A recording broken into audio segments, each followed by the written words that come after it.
Қайырлы күн, YouTube арнамның көрермендері. Бүгін мен сіздерге жұқпа дайындап көрсететін боламын. Жұқпа болған кезде бұл жерде түрлі салмалары бар. Ішінде жұмыртқамен әзірленген 3 түрлі салмамен жасадым.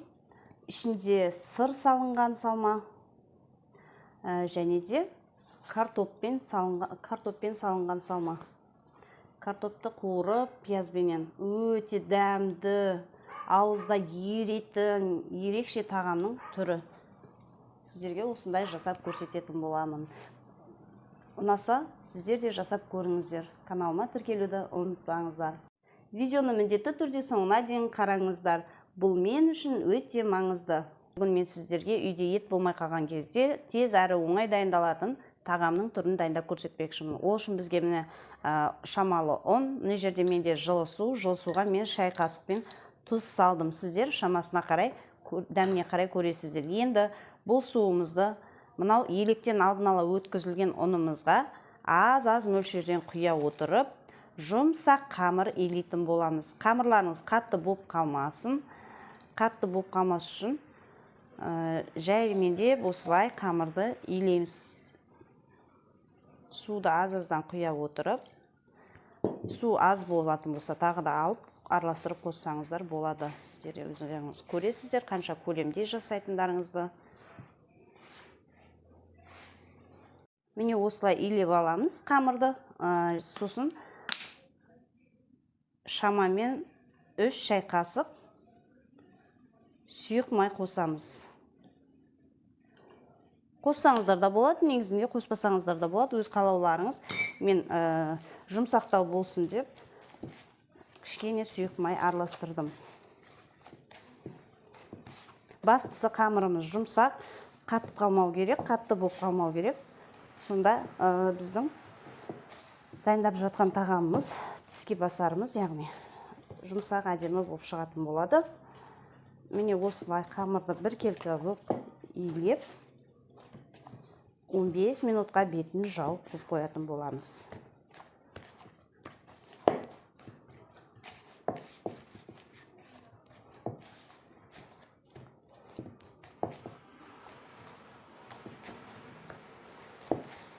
Мінекей видеода көріп тұрғандарыңыздай өте жұмсақ қамыр шықты. Енді осы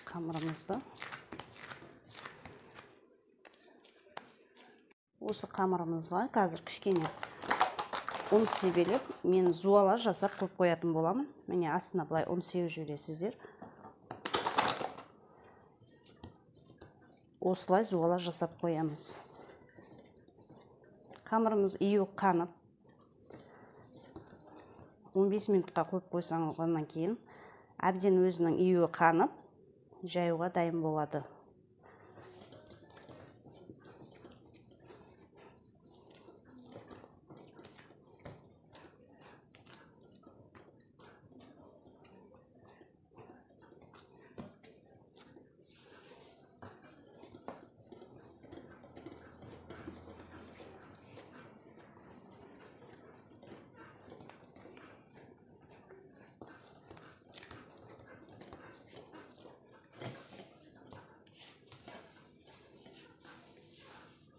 Міне осылай дастарханда еленген ұнымыз қалмағанша, бойына қамыр сіңіріп алғанша, осылай айландырып зуала жасаймыз.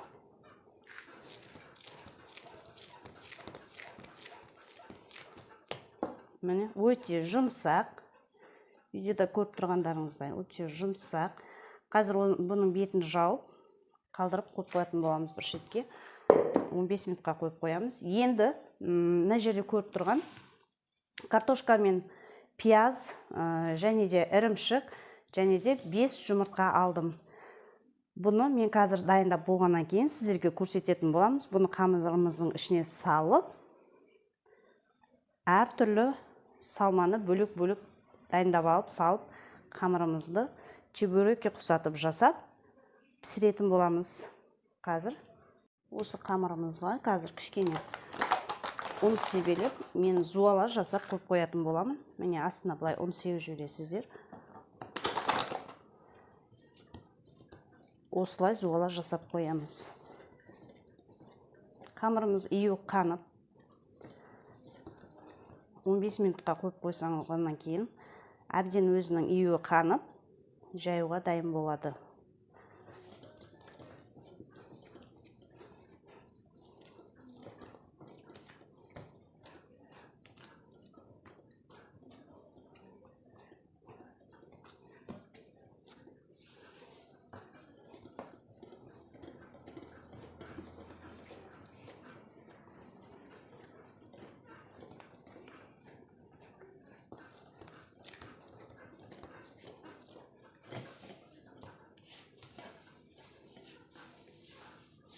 Міне осылай дастарханда еленген ұнымыз қалмағанша, бойына қамыр сіңіріп алғанша осылай айландырып жуалы жасаймыз.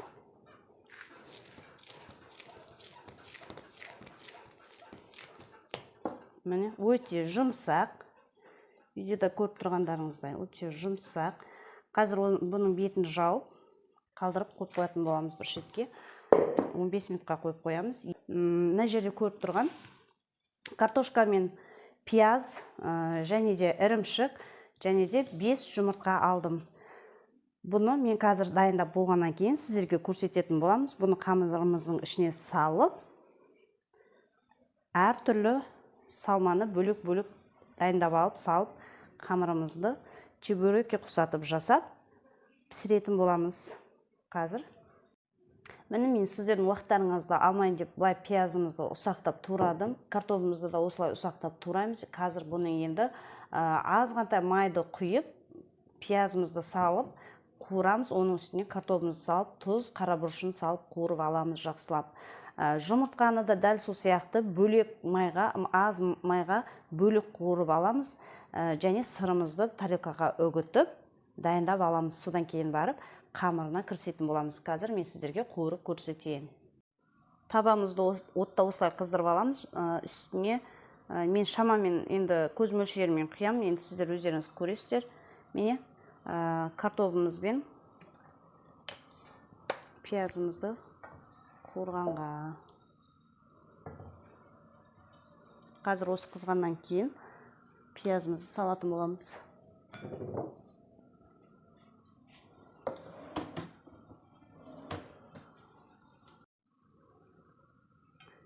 Міне майымыз да қызды. Қызып тұрған майымызға осылай біздің туралған пиязымызды салып қуырамыз.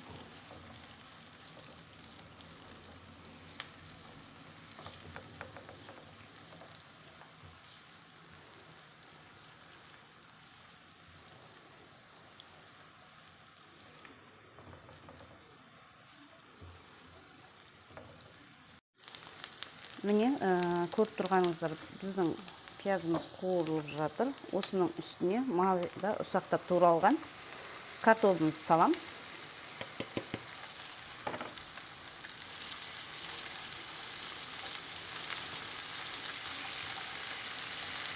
Енді картофелімізге тұз саламыз.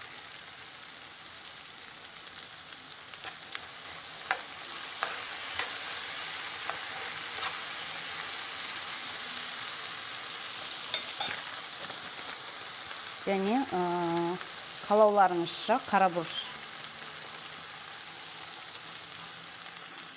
салсаңыздар да болады, салмасаңыздар да болады. Әркімнің өзінің ұнатқанына қарай.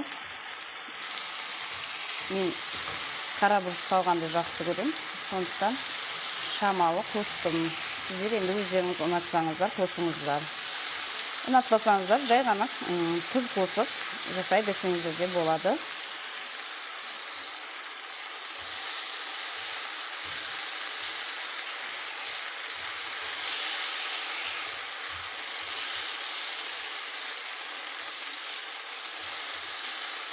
Міне картофеліміз қуырылып жатыр. Жұмсақ болып пісу үшін мен қазір көп емес, кішкене ғана. Міне бокалына көріп тұрсаңыздар, азғантай ғана бір қасықпай су тамызамын, түбіне жабыспас үшін.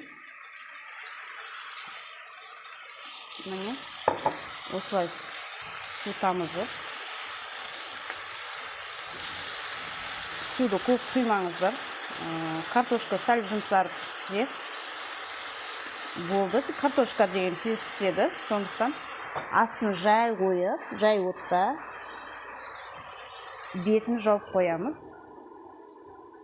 Картоплымыз дайын болғанша біз сырымызды теркадан өткізетін боламыз қазір.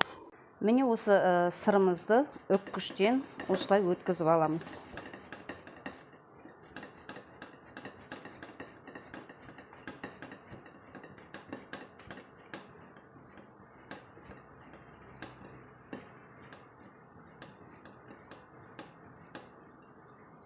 Осындай сырымызды өткізіп аламыз. Мен осымен доғарайын, қазір қажет болса тағы өткіземін. Осылай өткізіп, бір шетке қойып қоя тұрайын. Қазір енді біз қамырымызға кірісеміз. Мына жерге аз ғана ұн себейін. Міне біздің бағана қойып қойған қамырымыз жұмсақ дайын болыпты. Қазір енді осы қамырды бөліктерге бөлеміз. Кішкене майда бөліктерге бөліп,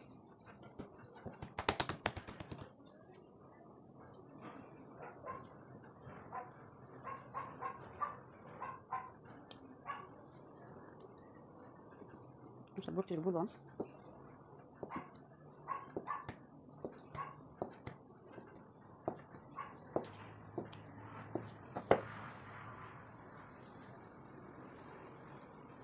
Şimdi домалақтар жасап қойып шығамыз.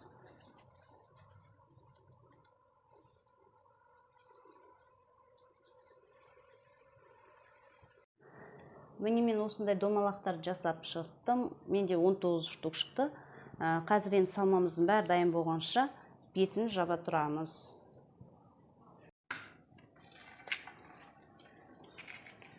Жұмыртқаларымызды аз май құйып қуырып алатын боламыз.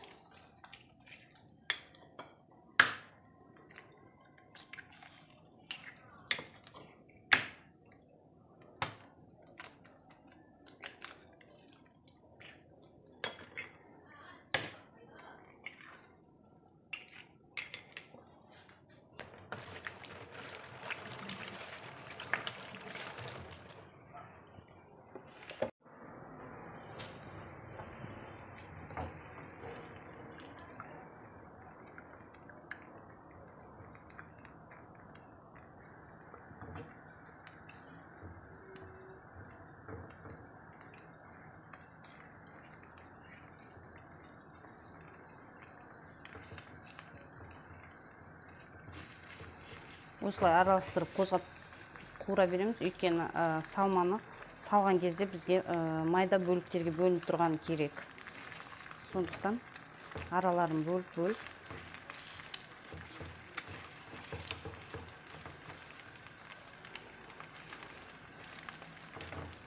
пісіріп аламыз жұмыртқамызды.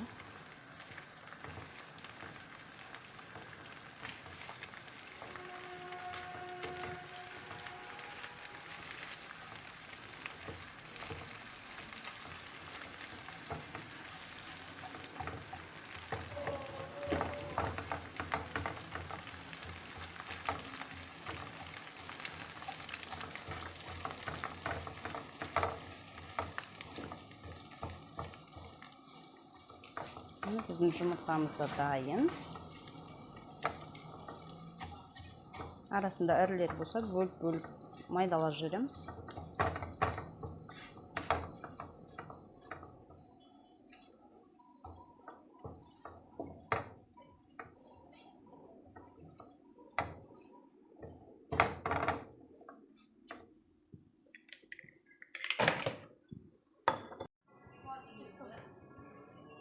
Міне біз бағана домалақтап дайындап қойған қамырымызды осылай ұнға аунатып, жұқа етіп дөңгелек қылып жаятын боламыз.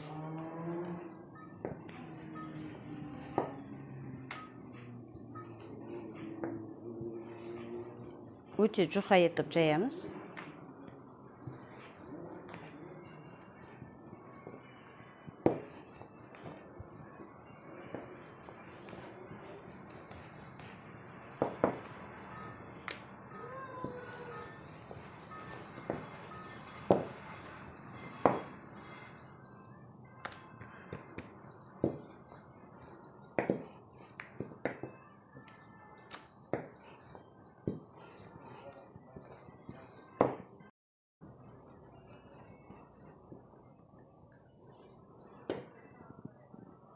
Міне өте жұқа болып жайылды. Енді осыған біз мына жерде тұрған салмамызды саламыз. Мен бірінші картоптан бастайын. Мен осылай бір шетіне қарай саламыз. Чебурекиге ұқсайды, бірақ пісіруі басқаша. Чебурекиді майға пісірсек, бұны құрғақ тапада пісіретін боламыз. Міне осылай салмасын салып аламыз. Сосын да қағаны былай жауып, шеттерін бәрін жапсырып шығамыз.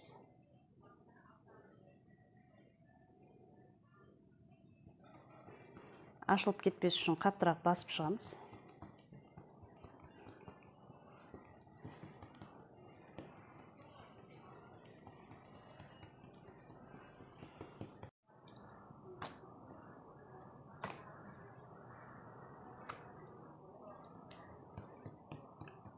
Осылай басып шығамыз. Вилкамен істесеңіздер де болады. Ол үшін міне былай вилкамен істесеңіздер де болады, басып шықсаңыздар. Әдемі ерекше узор түседі.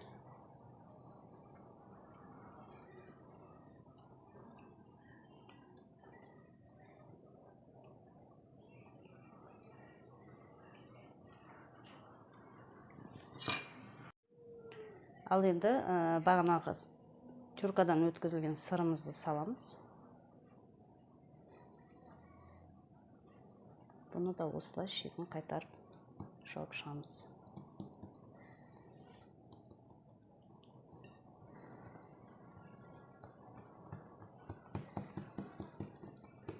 Жаңағы картошкамен дайындалғанымызды мен вилкамен бастым. Өздеріңізге белгілі болу үшін қазір шетін тарелканы қойып, бір келкі қып артықтарын былай алып тастасақ болады. Міне сонда артық қамырды алып тастайсыздар. Сонда мынандай әдемі домалақша болып шығады. Әрі сырмен жасалғаны білініп тұрады.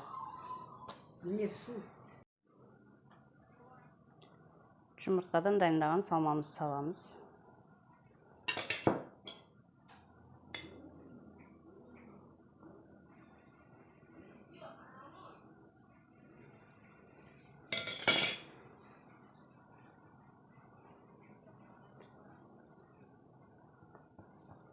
Осылай бір шетіне қарай салып, шеті ашылып кетпеу керек, сондықтан жақсылап жапсырып шығыңыздар.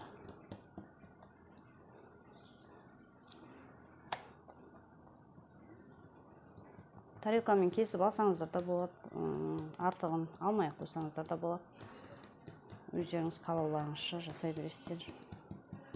Мен жұмыртқа қосылғанда алмадым, тарелкамен кесіп едім, вилкамен де баспадым. Қазір енді пісіріп көрсетемін онысын сіздерге. Қызып дайын тұр, ешқандай май құймаймыз. Құрғақ тапаға біздің бағана дайындаған қамырымызды саламыз. Астын жай отта қойып пісіретін боламыз.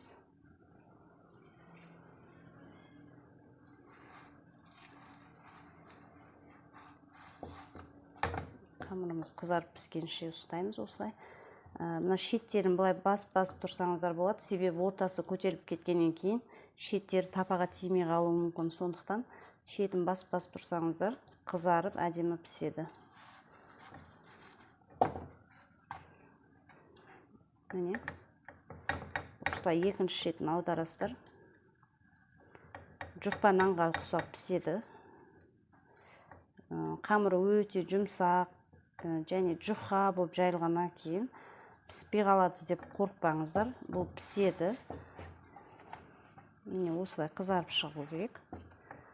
Екінші шеттерін былайынан басып тұрсаңыздар тапаға тиіп, шеті де қызарып пісетін болады.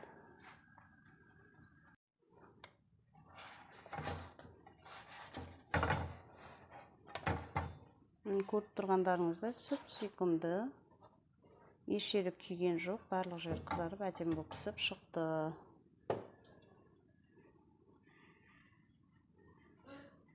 Міне біздің сүйкімді де жұқпаларымыз, ішінде салмасы салынған, дайын болды. Сіздерге ұнаса каналыма тіркеліп, лайк басып, комментарий жазуды ұмытпаңыздар. Ұнаса сіздер де жасап көріңіздер. Үйде ет жоқ болып қалған кезде өте оңай әрі тез дайын бола салатын тағам.